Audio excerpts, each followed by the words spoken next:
ورحمة الله وبركاته. الحمد لله وكفى وسلام على عباده الذين اصطفى. أما بعد فأعوذ بالله من الشيطان الرجيم. بسم الله الرحمن الرحيم.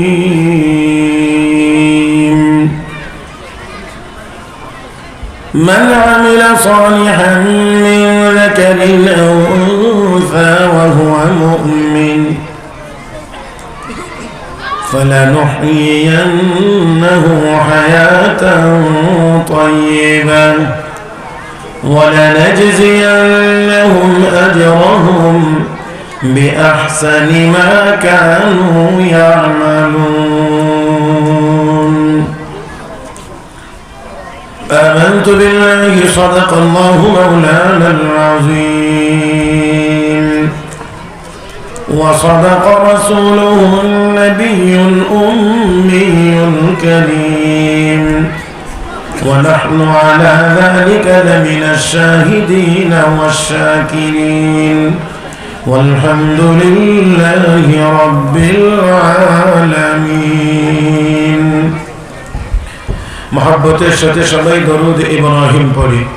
اللهم صل على محمد وعلى آل محمد كما صليت على إبراهيم وعلى آل إبراهيم إنك حميد مجيد.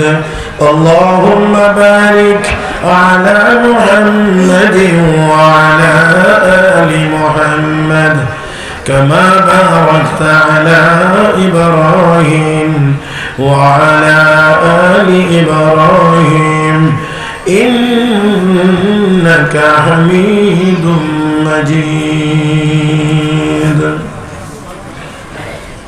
জামিয়া তাহজিবুল উম্মাহ মহিলা মাদ্রাসা ও এলাকাবাসীর উদ্যোগে খতমে বুখারী শরীফ উপলক্ষে আয়োজিত আজকের ওয়াজ মাহফিলের মুহতারাম সভাপতি, উপস্থিত হযরত উলামা ইকরাম, সমবেত দিনদার ইমানদার মুসলমান ভাইয়েরা, পর্দার আড়ালে অবস্থানরত শ্রদ্ধেয় সম্মানিত মা ও বোনেরা, রব্বে করিমের দরবারে শুকরিয়া আদায় করছি যিনি আমাদেরকে অত্যন্ত দয়া করে, মায়া করে, মেহেরবানি করে আজকের এই মুবারক মাজলিসে আসার, বসার, কোরআন ও সুন্নাহর কিছু কথা বলার ও শোনার তৌফিক দান করেছেন।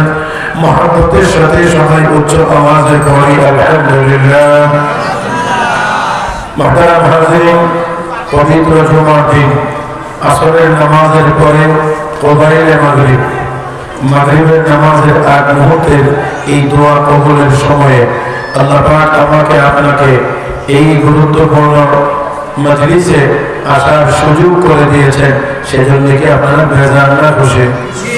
মাশাআল্লাহ, যদি খুশি হয়ে থাকেন তাহলে মহব্বতের সাথে আরেকবার বলি আলহামদুলিল্লাহ।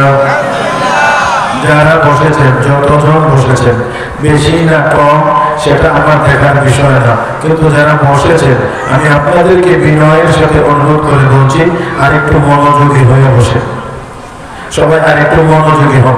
আর এই মনোযোগী হওয়ার প্রথম এবং প্রধান যে আলামতটা, সেই আলামতটা হলো একটু দয়া করে যিনি কথা বলছেন তার দিকে তাকায়া কথাগুলো শুনলে আশা করা যায় একটু বেশি মনোযোগী হতে পারবেন। এই জন্য আমি বিনয়ের সাথে বলছি সবাই একটু দয়া করে আমার দিকে তাকান। সময়টা অত্যন্ত বরকতি সময়, অত্যন্ত বরকতি সময়। জুমার দিন আসরের নামাজের পরে এই সময়টা খুবই বরকতি সময়। সময় অল্প, সময় বাড়ানোর কোনো সুযোগ নেই, কারণ মাগরিবের নামাজ সামনে আছে। এই জন্য এই সময়টাকে আমরা একেবারে সেকেন্ড হিসাব করে কাজে লাগানোর চেষ্টা করি। আল্লাহ যেন আমাদেরকে তৌফিক দান করেন। আমরা আসলে আপনাদের কথা বলছি না, আমি আমাকে নিয়ে প্রথম বলছি। আমাদের এই একটা দেওয়া অভ্যাস হয়ে গেছে, আমরা সময় যথেষ্ট পরিমাণ নষ্ট করি, অপচয় করি। অনেক মানুষ মুসলমান আছে চার দোকানে বসে বসে আড্ডা দিতে দিতে নামাজ পড়ার সময় পায় না। গীবত করতে করতে সময় পার করে, কিন্তু জবান দিয়ে কোনোদিন সুবহানাল্লাহ শব্দটা উচ্চারিত হয় না। সময় আমরা নষ্ট করি। হযরত আব্দুল মাওলানা শেখুল হাদিস জাকারিয়া রাহমাতুল্লাহ আলাইহি তার কিতাবের মধ্যে লিখেছেন, বাগদাদের ওলি হযরত সাবরি সাকতি রাহমাতুল্লাহ আলাইহি তিনি আরেক বুজুর্গের সাথে সাক্ষাতের জন্য গিয়েছেন। আর যাওয়ার পরে গিয়ে দেখেন বুজুর্গ পানি দিয়ে আটা গুলে এমনি খায়, রুটিও বানায়। জিজ্ঞেস করলে হযরত রুটি বানান না কেন? তো রুটি বানাইতে গেলে সময় লাগে বেশি, আর রুটি যদি না বানাই এমনি গুলে খেয়ে ফেলি, তাহলে যে সময়টা বাঁচানো যায় এই সময়টার ভিতরে আমি 70 বার করে সুবহানাল্লাহ করতে পারি। সব জবানে বলেন, এখনো হয় না, সব জবানে বলেন সুবহানাল্লাহ। বললে তো কোনো গুনাহ হবে না, কি হবে? কি হবে? সওয়াব হবে। আজকে তো আমাদের সওয়াবের দরকার, সওয়াবের বড় অভাব। বর্তমান দুনিয়ায় মুসলমান সংখ্যার অভাব নাই, সংখ্যার দিক থেকে মুসলমানের অভাব নাই, কিন্তু সওয়াবওয়ালা নেককার মুসলমানের যথেষ্ট পরিমাণ অভাব। এই ঠিকের জায়গাটা তো সবটা পুরো হয় না, ঠিকটা ঠিক মতো হয় না। আমি আবারও আসতেছি, জি বর্তমান দুনিয়াতে আমরা মুসলমানের সংখ্যার অভাব না, কিন্তু নেককার মুসলমানের যথেষ্ট পরিমাণ অভাব। আমি একটা কথা প্রায় সব জায়গায় বলার চেষ্টা করি, আল্লাহু আকবার আওয়াজে যদি দুর্গবিন্দের দালান ভাঙতে পারে 200 কোটি মুসলমানের আল্লাহু আকবার আওয়াজে ইসরায়েল নামের জানোজ রাষ্ট্রের নাম নিশানা পৃথিবীর মানচিত্র থেকে মুছে যেতে পারে। আল্লাহ, এতগুলো কি সব ক্যামেরা? আল্লাহ বাঁচাইছে। জি আপনারা যারা আছেন দয়া করে একটু দিয়ে বসে যান। আমার সময় এক বিশাল মেয়াদ অনেক কম, আমার এই সময়টা যাতে আপনাদের কারণে ক্ষতিগ্রস্ত না হয় আমি আপনাদেরকে অনুরোধ করছি। আর ক্যামেরার ভিতরে কত আটকাইবেন আমার? হ্যাঁ, জীবনে যত ওয়াজ শিখছি এই এক এক ওয়াজ 10 বার করে ক্যামেরার ভিতরে আটকেছে, কম করে হলেও। তারপরে আর কি করবো? যে দয়া করে এগুলি যেভাবে আছে সেটিং দিয়ে একটু দয়া করে বসে মাফ করে দেন আমাকে। আমি ছোট মানুষ, আমার এলেম নাই, আমল নাই, কথা বলার তেমন ভালো যোগ্যতা নাই, তারপরে একটু সময় পেয়েছি আমি ওনাদেরকে একটু চেহারা দেখে একটু কথা বলতে চাই। এখানে অনেক ওলামা একরাম আছেন, আমি বিশ্বাস করি এখানে অনেক বুজুর্গরাও আছেন যাদের চেহারা দিকে তাকাইলে আমার শরীরের গুণাগুলো মাফ হবে। এই জন্য আমি তাদের চেহারা দিকে খেয়াল করে কথা বলার চেষ্টা করি। আর আলহামদুলিল্লাহ আমি মোটামুটি একটু তাকাইলে বুঝতে পারি যে আসলে শ্রোতা মনোযোগী না অমনোযোগী, আসলে ওয়াজ শুনতেছে না আমার ওয়াজের ভিতরে ঘুরতেছে, এটা চেহারা দিকে তাকাইলে কিছুটা বুঝতে পারি। এই জন্য আমার একটু দরকার হলো এই বুজুর্গদের চেহারা গুলো। আল্লাহ পাক আমাদের সবাইকে কবুল করুন, জোরে বলি আমিন। আর জোরে বলি আমিন। মহতারাম উপস্থিতি, আজকে আমাদের নেককার হওয়া বড় প্রয়োজন। কি হওয়া? মহব্বতের সাথে কি হওয়া? নেককার হওয়া বড় প্রয়োজন, বড় প্রয়োজন, বড় প্রয়োজন। আজকে আমাদের যে অবস্থা মুসলমান, যেখানে তাকাই সেখানেই দেখি মুসলমান নির্যাতিত।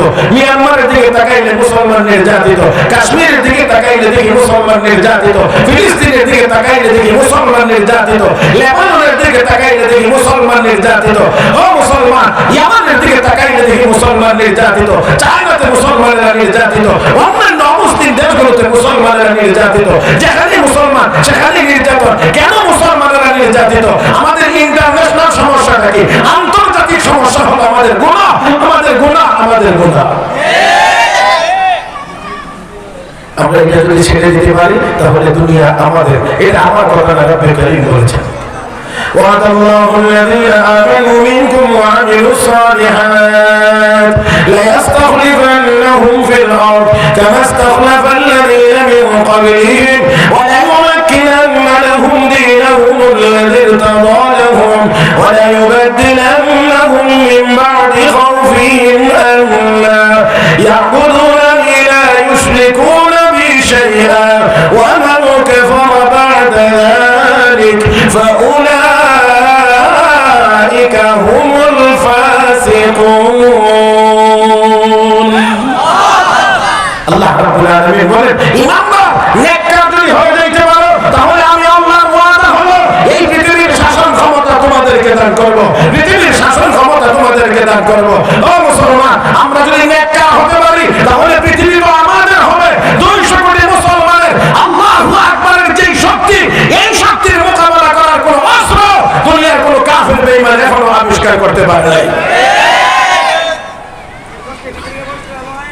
মাহফিল মহিলা মাদ্রাসার উদ্যোগে। সেই জন্য আমি আজকে নিয়ত করে এসেছি একজন নেককার মহিলার কথা শুধু আপনাদেরকে শোনাইব। তাও এই সময়ের ভিতরে পারবো কিনা তা জানি না। একজন, মাত্র একজন মহিলার নাম, একজন মহিলার কথা আপনাদেরকে শোনাইব। বিশ্ববিখ্যাত মুহাদ্দিস ইমাম আযম আবু হানিফার ছাত্র হযরত আব্দুল্লাহ ইবনুল মুবারক রাহমাতুল্লাহি আলাইহি, যিনি পৃথিবীর শ্রেষ্ঠতম মুহাদ্দিসদের অন্যতম একজন। তিনি মুহাদ্দিস ছিলেন, ফকিহ ছিলেন, মুফাসসির ছিলেন, আল্লাহর বড় এক পিয়ারা বান্দা ছিলেন। যে ব্যক্তিটাকে আমার আল্লাহ আমার আল্লাহ আমার আল্লাহ আমার কাছে মনে হয় যেন হাত ধরে টেনে উঠে এনে এই এত বড় মাকাম দান করেছেন। জীবনের প্রাথমিক অবস্থায় তিনি মদ পানে অভ্যস্ত ছিলেন, দুতারা তিনতারা বাজায় গান গাইতেন। সেই মানুষটি একদিন অধিক পরিমাণ মদ পান করে একেবারেই পুরা এলোমেলো দুতারা একদিক, উনি চলে গেছেন আরেক দিক। কিছুক্ষণ পরে কিছুটা চেতনা ফিরে আসলে দুতারাটা খুঁজে বের করলেন বাজানোর জন্য, কিন্তু বাঁচতেছে না। ভাবলেন হয়তো ত্রুটিযুক্ত হয়ে গেছে, এই জন্য মেরামত করলেন, তারপর টাইট করলেন, বাজানোর চেষ্টা করেন, কিন্তু বাজে না। তারপরে আবার বাজানোর চেষ্টা করেন, বাজে না। বাজানোর চেষ্টা করেন, অব্যাহত চেষ্টার ফলে দেখা যায় বাজে না, আওয়াজ আসে না, বাজনার আওয়াজ আসে না। এখন ওই তারের ভিতর থেকে আল্লাহর কালামের তেলাওয়াতের আওয়াজ আসে, আল্লাহর কোরআনের তেলাওয়াতের আওয়াজ। আলাম ইয়ালিল্লাযীনা আমানু আন তাখশা কুলুবুহুম লিযিকরিল্লাহ।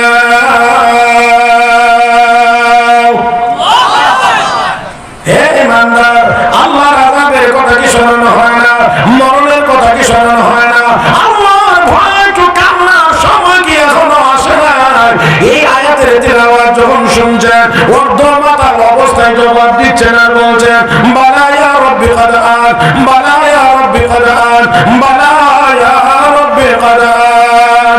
প্রভু, হ্যাঁ সময় এসেছে, হ্যাঁ সময় এসেছে, হ্যাঁ সময় এসেছে। দৌড় দিয়েছেন বাড়িতে, মাকে গিয়ে বলেন ও মা, এতদিন যেহেতু তারার ভিতর দিয়ে বাজনার আওয়াজ বের হইতো, আজকে ওই তারের ভিতর দিয়ে মাগো আল্লাহর কালামের তিলাওয়াত আমি শুনতে পেয়েছি। তাও আবার প্রশ্ন করা হচ্ছে আল্লাহর আযাবের ভয়ে কি কান্নার সময় এখনো হয় না? আমি জবাব দিয়েছি হ্যাঁ হয়েছে, হ্যাঁ হয়েছে। মা দোয়া করেন, আল্লাহ আমার ছেলেটাকে তুমি কবুল করে নাও। ও মুসলমান, এক আয়াতের তিলাওয়াত শুনাইয়া মদের আড্ডা থেকে বের করে এনে আমার আল্লাহ এই লোকটাকে দ্বীনি ইলম শিখাইয়া জগৎ বিখ্যাত মুহাদ্দিস বানায় দিয়েছেন। শেখ আব্দুল্লাহ ইবনুল মুবারক রাহমাতুল্লাহি আলাইহি এই এত বড় মহান ব্যক্তিত্ব মক্কা শরীফে হজ করলেন। হজ করার পরে চিন্তা করলেন একটু মক্কা শরীফটা ঘুরে ঘুরে একটু দেখি তো, মক্কা শরীফটা দেখি একটু, এটা তো পৃথিবীর শ্রেষ্ঠ নগরী, এই মক্কাটা একটু দেখি।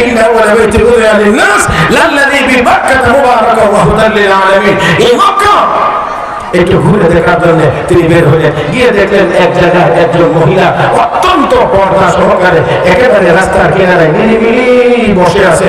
মানে এতটুকু বোঝা যায় যে একজন মহিলা, আর কোনো পরিচয় পাওয়া যায় না, দেখা যায় না কোনো কিছু, শুধু কাপড়ের চোপড়ে ঢেকে আছে, এই জন্য বোঝা যায় যে এটা মহিলা। তার মানে হলো মহিলার বৈশিষ্ট্য হলো কাপড়ের চোপড়ে ঢেকে থাকবে। কথা বলা রে, কথা মহিলা তো ওইটাকে বলে যেটা কাপড় দিয়ে নিজেকে আড়াল করে রাখে, ঢেকে রাখে, ও পুরুষদের চোখের আড়ালে থাকে, এটাই তো মহিলা কয়। আর যেটা খোলামেলা হাঁটে এটা তো মহিলা বলা যায় না। আল্লাহ আমাদের সবাইকে বোঝার তৌফিক দান করো। বড় দুর্ভাগ্য আমাদের, আজকে নেককার মা না থাকার কারণে, পর্দানিশীল মা না থাকার কারণে এখন আমরা নেককার সন্তান পাই না। নেককার মা না থাকার কারণে নেককার সন্তান পাই না। আমার ভাইরা, আমার বন্ধুরা, মা সন্তান পেটে ধারণ করে সারাদিন টেলিভিশন দেখে, বিভিন্ন সিরিয়াল দেখে, আর এই পেট থেকে জন্ম নিয়ে সন্তান 15 বছর হওয়ার আগে আগে বাবা হোক, ইয়াবা হোক, গাঁজা হোক, এমন বিভিন্ন খুনে পরিণত হয়।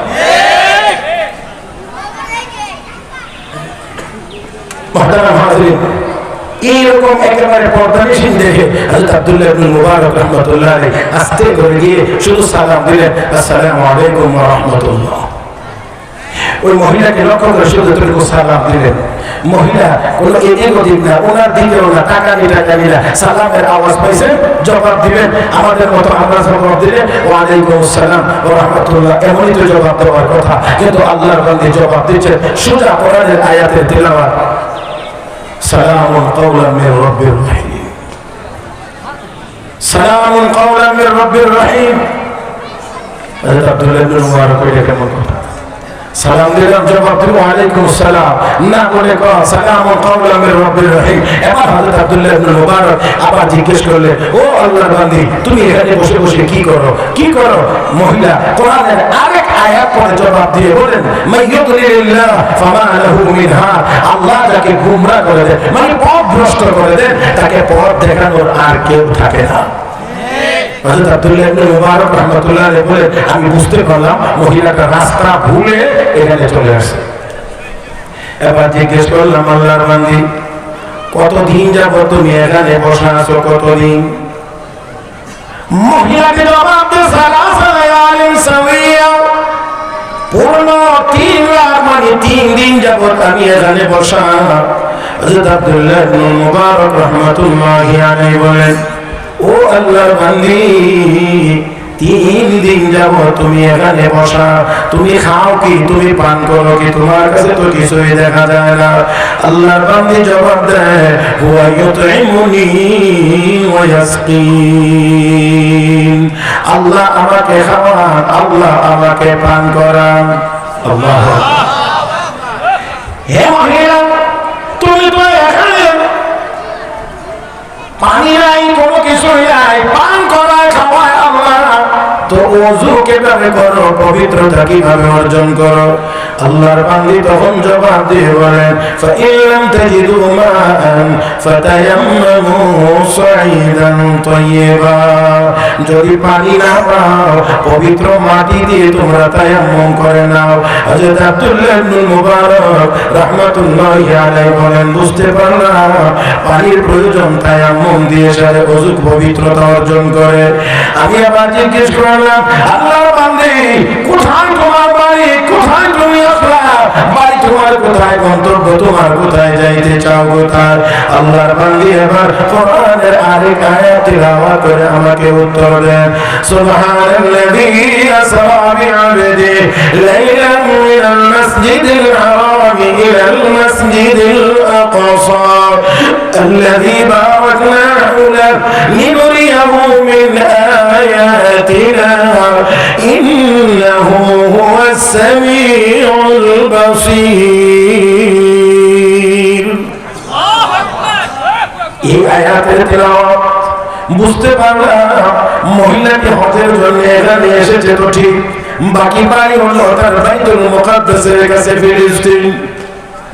আমি এখন বললাম, আল্লাহর বান্দী, তোমার কাছে তো খাওয়া দাওয়ার কোনো কিছুই নাই, আমার কাছে কিছু খাবার আছে, তুমি চাইলে এই খাবারগুলো খেয়ে নিতে পারো, গ্রহণ করতে পারো। আল্লাহর বান্দী কোরআনের আরেক আয়াত তিলাওয়াত করে জবাব দেন, আতিম্মুস সিয়ামা ইলাল লাইল, রোজাকে তোমরা রাত পর্যন্ত পূর্ণ করো। তার মানে হলো মহিলাটি রোজাদার। আমি আবার বললাম, আল্লাহর বান্দী, এখন তো রমজান মাস না, তারপরে আছো সফরের হালতে, এখন আবার তোমার কিসের রোজা? আল্লাহর বান্দী তখন কোরআনের আরেক আয়াত তিলাওয়াত করে জবাব দেন, ওয়া আনতাসুমু খায়রুল লাকুম ইন কুনতুম তা'লামুন, রোজা যদি রাখো এটা তোমাদের জন্য হবে উত্তম, তোমাদের জন্য হবে বড় ভালো। ও মুসলমান, এবার হযরত আব্দুল্লাহ ইবনে মুবারক রাহমাতুল্লাহি আলাইহি বলেন, ও আল্লাহর বান্দী, আমি তোমাকে জিজ্ঞেস করি এক রকমে, আর তুমি কোরআনের আয়াতের মাধ্যমে জবাব দাও, আমার মতো এরকম স্বাভাবিক কথা কেন তুমি বলছো না? আল্লাহর বান্দী তখন জবাব দিয়ে বলেন, এই কথাটা কোরআনের আরেক আয়াতের তিলাওয়াতের মাধ্যমে জবাব দিয়ে বলেন, মা ইয়ালফিযু মিন কাওলিন ইল্লা লাদাইহি রাকীবুন আতীদ। মানুষ যে কথা বলে সেই কথাগুলো সংরক্ষণ করার জন্য ফেরেশতা নিয়োজিত আছে। ও মুসলমান, আমরা যা বলি তা সংরক্ষণের জন্য ফেরেশতা নিয়োজিত আছে। অতএব দুনিয়ার জীবনে বলে অস্বীকার করা যায়, আমি এমনি বলি নাই, আমি এইভাবে বলেছিলাম, ঘুরাইয়া ফিরাইয়া দেওয়া যায়, কিন্তু আমার আল্লাহর আদালতে ঘুরানোর মতো কোনো ব্যবস্থা মাশাআল্লাহ একটু আওয়াজ করে বলে কোনো ব্যবস্থা সেখানে। হযরত আব্দুল্লাহ ইবনে মুবারক বলে, তুমি আমার মতো কথা বলো না। বলি না এই জন্য যে কথা উচ্চারণ করি সেই কথাই তো ফেরেশতারা সংরক্ষণ করে রাখে। তুই সাধারণ কথা বলে লাভটা কি? কোরআনের আয়াত তিলাওয়াত করলে আমার প্রতিটা হরফে হরফে আমলনামায় সওয়াব জমা হবে কয়টা?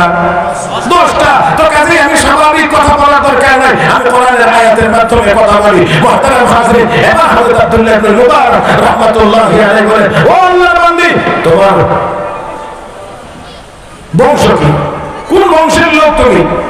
মহিলা আল্লাহর বান্দী জবাব দিয়ে কয়, লা তাখফু মা লাইসা লাকা বিহি ইলম। যে বিষয় তোমার জানা নাই সেই বিষয় নিয়ে গালাগালি করার কোনো দরকার নাই। হযরত আব্দুল্লাহ ইবনে মুবারক বুঝতে পেরেছে মহিলা তো খুব মারাত্মক মহিলা। এই জন্য হযরত আব্দুল্লাহ ইবনে মুবারক সাথে সাথে বললেন আমার ভুল হয়ে গেছে, ক্ষমা করে দেন। আল্লাহর বান্দী এই কথাটাও ভুল হয়ে গেছে, ক্ষমা করে দেন। এই কথাটার জবাব কোরআনের আরেক আয়াতের মাধ্যমে দিয়ে বলছেন, লা তাসরিবা আলাইকুমুল ইয়াউম ইয়াগফিরুল্লাহু লাকুম। তোমার বিরুদ্ধে আমার কোনো অভিযোগ নাই, আল্লাহ যেন তোমাকে ক্ষমা করে দেন। আমি জানি না আপনারা কতটুকু বুঝতে পারছেন। একজন মহিলা সেও মহিলা। হযরত আব্দুল্লাহ ইবনে মুবারকের মতো জগৎ বিখ্যাত মুহাদ্দিস ওনার সাথে কথা বলেন, যেই কথাটা তিনি বলেন সেই কথার জবাবই কোরআনের এক আয়াতের তেলাওয়াতের মাধ্যমে তিনি দিচ্ছেন।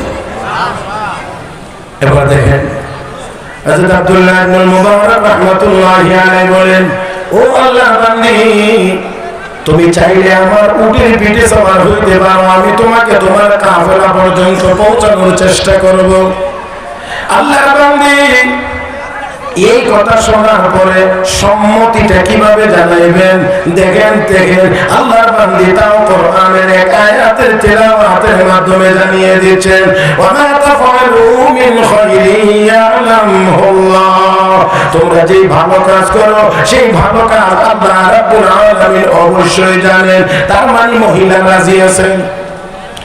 আল্লাহর বান্দা হযরত আব্দুল্লাহ ইবনে মুবারক রাহমাতুল্লাহি আলাইহি এবার উট নিয়ে আসলেন, বসায়া দিলেন উটের পিঠে। আল্লাহর বান্দা যখন সওয়ার হবে, হওয়ার আগে হযরত আব্দুল্লাহ ইবনে মুবারক রাহমাতুল্লাহি আলাইহি লক্ষ্য করে বলছেন, কুল্লিল মুমিনিনা ইয়াগুদ্দু মিন আবসারিহিম। নবী গো, আপনার পুরুষ উম্মতদেরকে বলে দেন তারা যেন তাদের দৃষ্টিকে নিচের দিকে রাখে। তার মানে আমাকে বুঝাইতে চায় আমি যেন তার উটের পিঠে উঠার দৃশ্যটা না দেখি, আমি যেন দৃষ্টিটা নিচের দিকে রাখি। ও মুসলমান, সেটাও মহিলা। আর আমাদের মোটরসাইকেল চালায় যারা, আল্লাহ আসতে বললেন না, এরাও মহিলা। আমার ভাইয়েরা, আল্লাহর বান্দী উটের পিঠে উঠবে এটা যেন দেখতে না পারে, এই জন্য কোরআনের আয়াতের মাধ্যমে আগেই সতর্ক করে দিয়েছেন, কুল্লিল মুমিনিন ইয়াগুদ্দু মিন আবসারিহিম। মুমিনদেরকে বলে দিন, পুরুষদেরকে, তারা যেন দৃষ্টিকে নিচের দিকে রাখে। আমি দৃষ্টি নিচের দিকে করলাম, আল্লাহর বান্দী উটের পিঠে উঠলেন, আমিও সামনে দিয়ে উটের পিঠে উঠতে যখন গেছে আল্লাহর বান্দী উট মেজাজ গরম করে একটু দৌড় মেরেছে। মহিলাটা পড়ে গেছে, একটু ব্যথা পাইছে, যা কাপড়টা একটু ছিঁড়ে গেছে। আমি আফসোস করতে লাগলাম, কিন্তু আল্লাহর বান্দী বলতে আছে, মা আসাবা মিন মুসিবাতিন ফাবিমা কাসাবাত আইদিকুম। তোমাদের উপরে যত বিপদ আসে এটা তোমাদের হাতের কামাই। আল্লাহু আকবার। এত আস্তে বললেন না, একটু জোরে কান। মহিলা যত বিপদ আসে এটা তোমাদের হাতের কামাই। আজকে মুসলমান আমরা যত সমস্যার সম্মুখীন সবগুলো আমাদের গুনাহের কারণে। আমরা যদি এখনো গুনাহ ছেড়ে দিতে পারি, 200 কোটি মুসলমান নেককার হয়ে দাঁড়াইতে পারি, মুসলমানের চোখে চোখ রেখে কথা বলবার মতো সাহস দুনিয়ার কোন শক্তির হতে পারে না।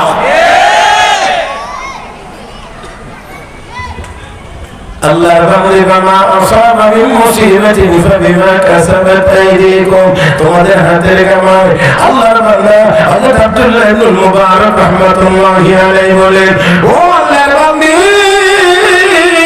আমি উটটাকে আবার নিয়ে আসতেছি, একটু অপেক্ষা করেন, শক্ত করে বাঁধ বেঁধে দেব। উট নিয়ে আসলেন, উঠাই উট বসাইলেন, সুন্দর করে বেঁধে দিলেন। আল্লাহর বান্দা উঠলেন, হযরত আব্দুল্লাহ ইবনে মুবারক রাহমাতুল্লাহি আলাইহি তিনি উঠলেন। ও মুসলমান, এবার তিনি ওঠার পরে দোয়া করেন, সুবহানাল্লাযী সাখারা লানা হাযা ওয়া মা কুন্না লাহু মুকরিনিন ওয়া ইন্না ইলা রাব্বিনা লামুনকালিবুন। বাহনে চড়ার দোয়া করলেন, অতঃপর তিনি পিছে বসে রইলেন। আমি সামনে উট চালাইতে লাগলাম, উট চালাইতে লাগলাম, জোরে জোরে চিৎকার মারি, দ্রুত গতিতে উট চলে, দ্রুত গতিতে চলে, আমি জোরে জোরে চিৎকার মারি, আল্লাহর বান্দা আমাকে পেছন করে আমাকে সতর্ক করেন, ওয়াকসির ফি মাশিক ওয়াগদুদ মিন সাওতিক ইন্না আনকারাল আসওয়াতি লাসাউতুল হামীর। ও মুসলমান, কি বুঝাইতে চাইলেন? ও আল্লাহর বান্দা, গতি কমাও, এত জোরে জোরে চিৎকার করছো কেন? ইন্না আনকারাল আসওয়াতি লাসাউতুল হামীর, সবচেয়ে নিকৃষ্ট আওয়াজ হলো গাধার আওয়াজ, কর্কশ আওয়াজ। আমি বড় তাজ্জুব হয়ে গেলাম, আওয়াজ ছোট করলাম, উটের গতিও কমাইলাম, এবার গুনগুন গুনগুন করে সে আশার পড়তে লাগলাম। আর আল্লাহর বান্দী আমাকে পিছন দিক থেকে লক্ষ্য করে বলতে আছেন, ফাকরাউ মা তায়াসসারা মিনাল কুরআন। আল্লাহু আকবার। হযরত আব্দুল্লাহ ইবনে মুবারক রাহমাতুল্লাহি আলাইহি বলছেন, ও আল্লাহর বান্দা, গুনগুন করে শের পড়লে, কবিতা পড়লে তো কোনো সওয়াব নাই, কোনো লাভ নাই। আল্লাহর কোরআন থেকে যা জানো সেটা তেলাওয়াত করো, তেলাওয়াত করলে সওয়াব হবে। হযরত আব্দুল্লাহ ইবনে মুবারকের মতো এত বড় মহান ব্যক্তিত্ব, এবার কর, ও আল্লাহর বান্দী, আল্লাহ তো তোমাকে বড় নেককার মহিলা বানাইছে, বড়ই বড়ই বুজুর্গ মহিলা বানাইছে। হযরত আব্দুল্লাহ ইবনে মুবারকের এই কথাটার জবাব আল্লাহর বান্দী কোরআনের আরেক আয়াত থেকে উত্তর দিয়ে বলেন, ওয়া ইয়াযাক্কারু ইল্লা উলুল আলবাব। আর আমার এই অবস্থা থেকে কেবল বুদ্ধিমানেরাই শিক্ষা গ্রহণ করতে পারে। আল্লাহু আকবার। একটু চিন্তা করেন তো, সেটাও মহিলা, আর আমাদের দেশে তো আছে মহিলা, কি বলেন, ঠিক না? মাশাআল্লাহ, এমন মহিলাও আছে, এমন মহিলাও আছে, যদি জিজ্ঞেস করা হয় বিসমিল্লাহির রহমানির রহিম শুদ্ধ করে বলতে পারবে, এমন মহিলা সংখ্যা কম পাওয়া যাবে এখন বর্তমান সময়ে, কম পাওয়া যাবে। আমার ভাইয়েরা, এই জন্যই তো এই মহিলাদেরকে দ্বীন শেখানোর জন্যই এই মহিলা মাদ্রাসাগুলো প্রতিষ্ঠিত হয়েছে।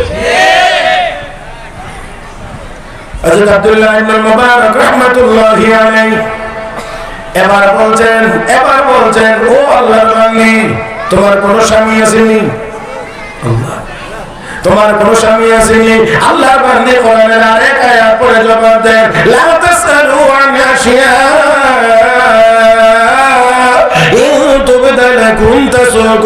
এমন বিষয়ে প্রশ্ন করিও না যা জানলে তোমাদের অমঙ্গল হবে। আমি একবারে চুপ হয়ে গেলাম, মনে মনে নিয়ত করলাম, আর কোনো কথা বলবো না, কথা বানাইবো না। এখন শুধুমাত্র উট চালাইবো আর তার গন্তব্যে পৌঁছাইবো, এই জন্য উট চালাইতে লাগলাম। একেবারে চলতে এবার গিয়ে কাফেলা যখন দেখা যায় পাইলাম, আমি এখন জিজ্ঞেস করি, আল্লাহর বান্দী,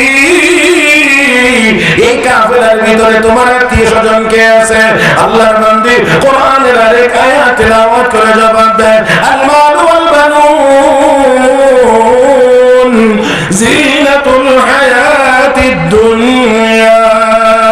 সন্তান সন্ততি সহায় সম্পদ তোমাদের দুনিয়ার জীবনের সৌন্দর্য। আমি বুঝতে পারলাম এই কাফেলার ভিতরে আল্লাহর বান্দীর সন্তানেরা, ছেলেরা রয়েছে। আমি এখন জিজ্ঞেস করলাম, ও আল্লাহর বান্দী, তোমার ছেলেদের কি নাম? আমি কি নাম ধরে ডাক দেব? আল্লাহর বান্দী কোরআনের 3 জায়গা থেকে 3 টুকরা তেলাওয়াত করেছেন, যেখানে 3টা নাম রয়েছে। ও মুসলমান, লক্ষ্য করে দেখেন, ইয়া ইয়াহইয়া খুযিল কিতাবা বিকুওয়া ওয়া কাল্লামাল্লাহু মূসা তাকলিমা ওয়াত্তাখাযাল্লাহু ইব্রাহিমা খলীলা। কয়টা নাম আছে এখানে? তিনটা নাম। আমি বুঝতে পারলাম আল্লাহর বান্দির তিনজন ছেলে আছে এখানে। আমি কাফেলার একেবারেই নিকটে চলে গেলাম। এবার গিয়ে ডাক দিলাম, ইয়া ইব্রাহিম, ইয়া মুসা, ইয়া ইয়াহইয়া। ডাক দেওয়া মাত্রই তিনজন যুবক আমার সামনে হাজির। পূর্ণিমার চাঁদের মতো তাদের চেহারা। আমি যখন দেখায় দিলাম, তারা তাদের মা মহিলাটাকে রিসিভ করেছে, গ্রহণ করেছে। যখন নেমে আসছে এক জায়গায় বসার পরে আল্লাহর বান্দি তার ছেলেদেরকে নির্দেশ দিচ্ছে, ওই নির্দেশটা কোরআনের আয়াতের তেলাওয়াতের মাধ্যমে, ফাবাসু আহাদাকুম বিওয়ারকিকুম হাদিহি ইলাল মাদিনা ফালইয়ানজুর আইয়ুহা আযকা তাআমা ফালইয়াতিকুম বিরিজকিম মিন। ও তো আমার সন্তানেরা, একজনকে কিছু টাকা দিয়ে বাজারে পাঠাও কিছু হালাল খাবার নিয়ে আসার জন্য। একজন বাজারে গিয়েছে, কিছু খাবার নিয়ে এসেছে, আমার সঙ্গে সুন্দর করে পরিবেশন করার পরে এবার আল্লাহর বান্দি আমাকে খাবার অনুরোধ জানাচ্ছেন, সেটাও কোরআনের আয়াতের মাধ্যমে। কুলু ওয়াশরাবু হানিয়ান বিমা আসলাফতুম ফিল আইয়ামিল খালিয়া। তার মানে এতক্ষণ যা কিছু করেছো, বিনিময়ে সামান্য একটু খাবার আমাদের পক্ষ থেকে গ্রহণ করুন। হযরত আব্দুল্লাহ ইবনে মুবারক রাহমাতুল্লাহি আলাইহি বলেন, আমি ততক্ষণ পর্যন্ত এই খাবারে হাত দেব না, আমি গ্রহণ করব না যুবকেরা, যতক্ষণ পর্যন্ত এই মহিলার হাকিকত আমি না জানবো। এবার যুবকেরা ওই মহিলার সন্তানের হুজুর, এই মহিলাটি আমাদের মা। আমাদের মা যেই দিন থেকে জানতে পেরেছে মানুষের প্রত্যেকটা কথা রেকর্ড হয়, মানুষের প্রতিটা কথা ফেরেশতারা রেকর্ড করে, গুনাহ হইলে গুনার জায়গায় যাবে, সওয়াব হলে সওয়াবের জায়গায় যাবে, ওই দিন থেকে আমাদের মা আজ পর্যন্ত 40 বছরের ভিতরে কোরআনের আয়াতের তিলাওয়াত ছাড়া আর কোনো কথা বলেন না। সুবহানাল্লাহ। আর একটু জোরে বললে ভালো হয়, আর একটু জোরে বললে ভালো হয়। 40 বছরের ভিতরে আল্লাহর বান্দা কোরআনের তেলাওয়াত ছাড়া, কোরআনের আয়াত ছাড়া আর কোনো কথাই বলেন না, আর কত কথাই বলেন না। একটু চিন্তা করে দেখেন তো মুসলমান, ওই আল্লাহর বান্দি কোরআনের এই তেলাওয়াতের ভিতরে কি পরিমাণ মজা পেয়েছে, কোরআনের উপরে তার অভিজ্ঞতা এবং দক্ষতা কতটুকু পরিমাণ। যে কোনো কথা বললে সেই কথার উত্তর, যে কোনো কথা প্রয়োজন হলে যে কোনো কাজে সেই কথা কোরআনের আয়াতের তেলাওয়াতের মাধ্যমে দিতে পারে। আমি চাই এটা যে আমাদের মায়েরা এত বড় যদি নাও হতে পারে, অন্তত আমাদের মুসলমান প্রত্যেকটা মেয়ে যেন কোরআনের প্রাথমিক শিক্ষায় শিক্ষিত হতে পারে, একজন নেককার মা যেন তৈরি হতে পারে। এতটুকু শিক্ষা তো আমাদের প্রয়োজন, জোরে কোন ঠিক কিনা? মুহতারাম হাজরিন, আমি আপনাদেরকে আর কথা বলা করবো না, একেবারেই 2-3 মিনিট 4 মিনিটের মধ্যে এই তাহজিবুল উম্মাহ মহিলা মাদ্রাসা, আর এই মাদ্রাসার উদ্যোগে আজকের এই বিশাল আয়োজন, দেশের বড় বড় উলামায়ে কেরাম বুজুর্গানে দিন এখানে আসতেছেন, আসবেন, বয়ান করবেন, করবেন, ইনশাআল্লাহ আপনারা মন ভরে শুনবেন। আমি আপনাদেরকে শুধু একটা কথা জানতে চাই, এরকম একটি সুন্দর মাহফিল হওয়ার দরকার আছে না নাই? আছে। এত আস্তে বললেন, আর একটু মহব্বতে বলেন, আছে না নাই? মুহতারাম হাজরিন, আমি একেবারে কোনো কিছু চাওয়া না, খুব বড় করে কোনো কিছু না, একেবারে এই মাহফিলটার জন্য এত বিশাল বড় ইন্তজাম, এটার জন্য একটা বিশাল খরচের ব্যাপার আছে। আমি বড় করে কিছু চাইবো না। আল্লাহর বান্দা, আপনারা এই ঢাকা শহরের মানুষ, রাজধানীর মানুষ, আপনারা তো অনেক বেশি দেওয়ার যোগ্যতা রাখেন এবং দেন। আমি এত বড় করে চাইবো না। এই মুহূর্তে আল্লাহর কোনো একজন বান্দা দয়া করে উঠছেন না, উঠছে মজলিসটা বাংলায় তো অবশ্যই এটা একটু ক্ষতিগ্রস্ত হবে এবং কেমন খারাপ লাগবে। এই জন্য আমি বলছি দয়া করে কেউ উঠবেন না। আল্লাহর একজন বান্দা একটু হিম্মত করে বলতে পারবেন ইনশাআল্লাহ যে আমি এই মাহফিলটার জন্য, মাহফিলের খরচের ইন্তজামের জন্য আমি এই মাহফিল